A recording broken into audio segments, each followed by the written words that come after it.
Manifesto के अंदर लिखा था कि स्वामीनाथन की रिपोर्ट है, लागू करेंगे, कर्जा मुक्ति करेंगे। आंदोलन के अंदर साफ साफ लिखा है एमएसपी गारंटी कानूनों के ऊपर कमेटी बनाकर उसे कानूनी अमली जामा पहनाया जाएगा।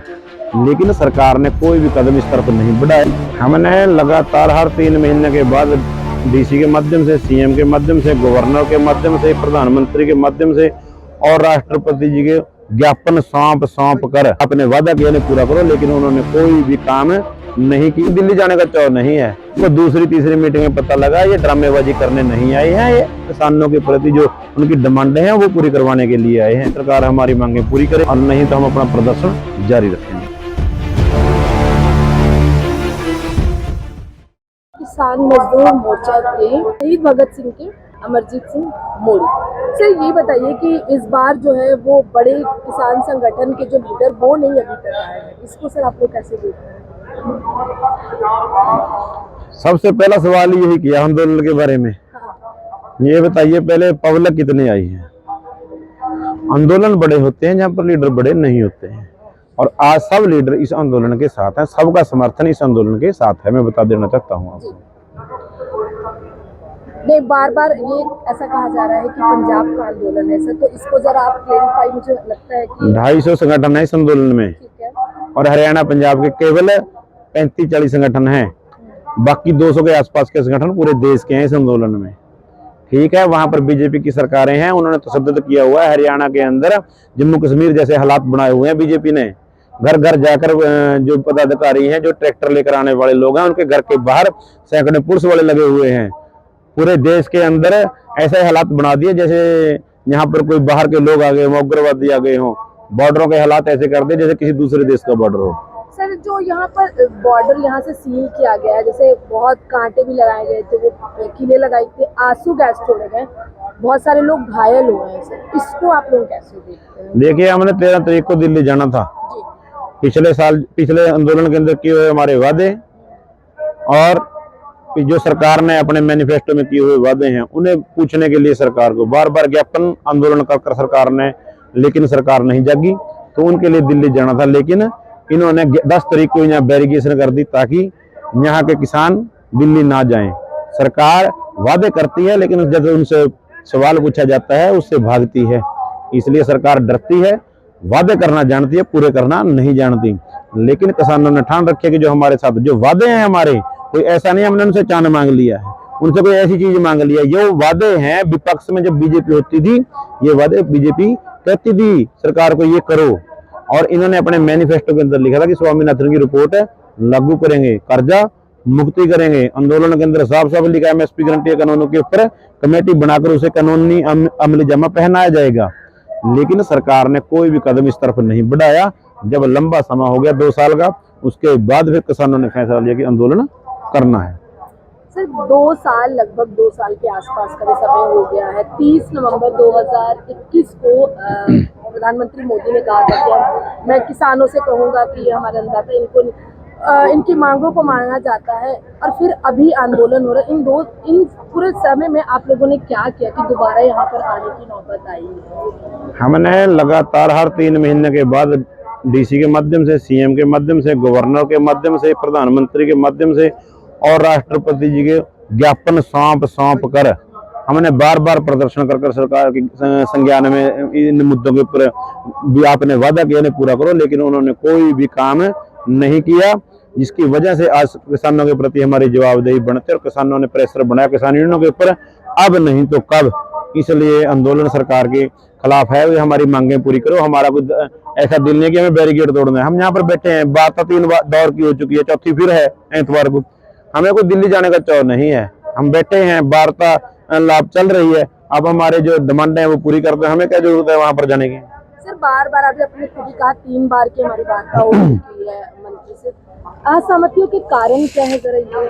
सरकार सोचती है कि ये कुछ जथेबंदियां होंगी आई और 3 मंत्रियों से फोटो खिंचवाएंगे और चले जाएंगे, लेकिन उनको दूसरी तीसरी मीटिंग में पता लगा ये ड्रामेबाजी करने नहीं आए हैं, ये किसानों के प्रति जो उनकी डिमांडें हैं वो पूरी करवाने के लिए आए हैं। फिर रात थोड़ा उनको समझ में आई बात। उसके पहले तो ये था कि फोटो खिंचवाएंगे और लीडर प्रेस में देंगे कि हमने किसानों की आवाज उठा दी और घर चले जाएंगे। ये गलत फहमियां सरकार के दिमाग में है।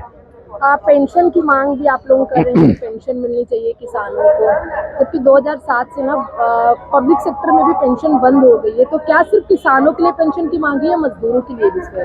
किसानों की लूट और मजदूर की लूट है। किसानों को एमएसपी के ऊपर फसलों के भाव नहीं दिए जाते, मजदूरों को सही मजदूरी नहीं दी जाती, उनको रोजगार का कोई साधन नहीं है। वो देश के निर्माण के अंदर काम करते हैं। अगर कोई सरकारी जॉब वाला देश के जॉब सेवा करता है, वही किसान और मजदूर भी इस देश का निर्माण करते हैं। कोई फसल उगाकर और कोई खेत के अंदर काम कर या कहीं मजदूरी कर अपने बच्चों का पेट भरता है, वहीं इस देश का निर्माण करता है।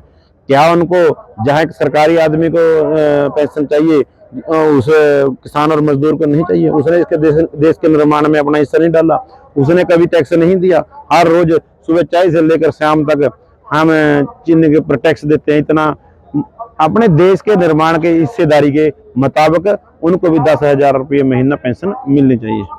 सर इलेक्शन भी आने वाले हैं अभी, और कब तक ये आंदोलन जो वो चलने वाला है, ये मेजर सवाल है, क्योंकि अगले महीने से हो सकता है कि आचार संहिता भी लागू हो जाए। कोई बात नहीं, आचार संहिता लग जाएगी ऐसी कोई बात नहीं है, लेकिन हमारा आंदोलन निरंतर जारी रहेगा या सरकार हमारी मांगे पूरी करे, ठीक है, और नहीं तो हम अपना प्रदर्शन जारी रखेंगे। दिल्ली की कूच करने को लेकर सर क्या है अभी तक? अगर मांगे नहीं मानी दिल्ली जाएंगे।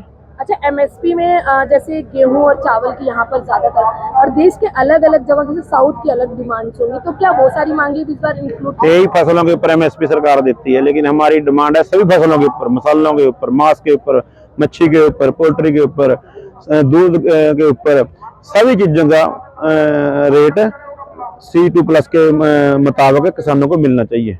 एक मांग है जो सर गौर करने वाली है, इस बार छठी अनुसूची 6 शेड्यूल का जिक्र किया गया है इसमें।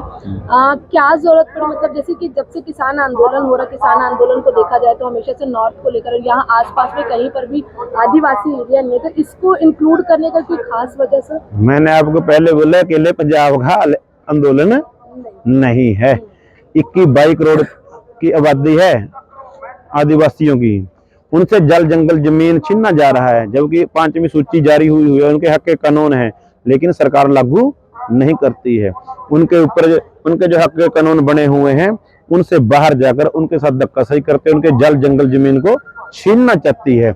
वो हमारे देश की आबादी का बहुत बड़ा हिस्सा है, और जो अपने पुराने वो ना किसी धर्म और जात को वो करते हैं, अपने कुदरत के अंदर अपनी उसको वो परमात्मा मानते हैं और अपने खेती करते हैं और अपने उन जंगलों के अंदर रहकर अपनी परवरिश करते हैं। और उनके अगर शिक्षा का देखें तो स्तर कितना ऊंचा है, कितनी मेहनत की होगी, वो वहां पर जाकर देखेंगे तो आपको पता चलेगा।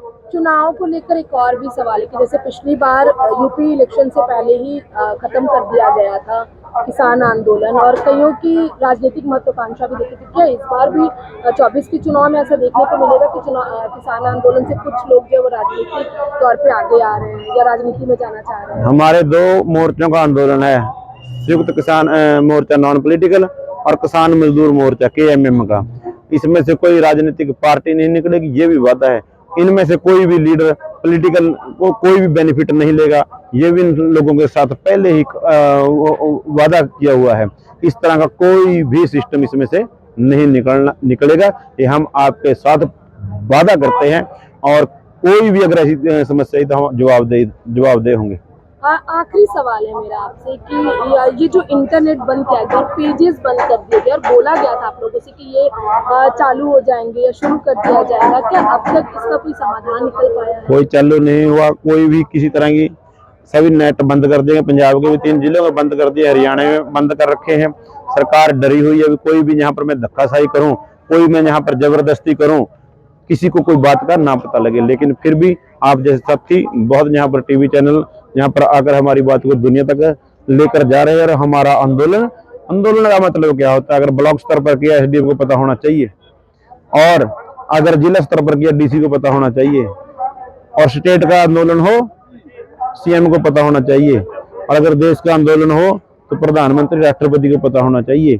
आंदोलन की सफलता मानी जाती है, लेकिन हमारा आंदोलन इतना बड़ा है, कई कई देशों के प्रधानमंत्री और राष्ट्रपतियों को पता है, बहुत देशों के टीवी चैनलों को, अखबारों को पता है।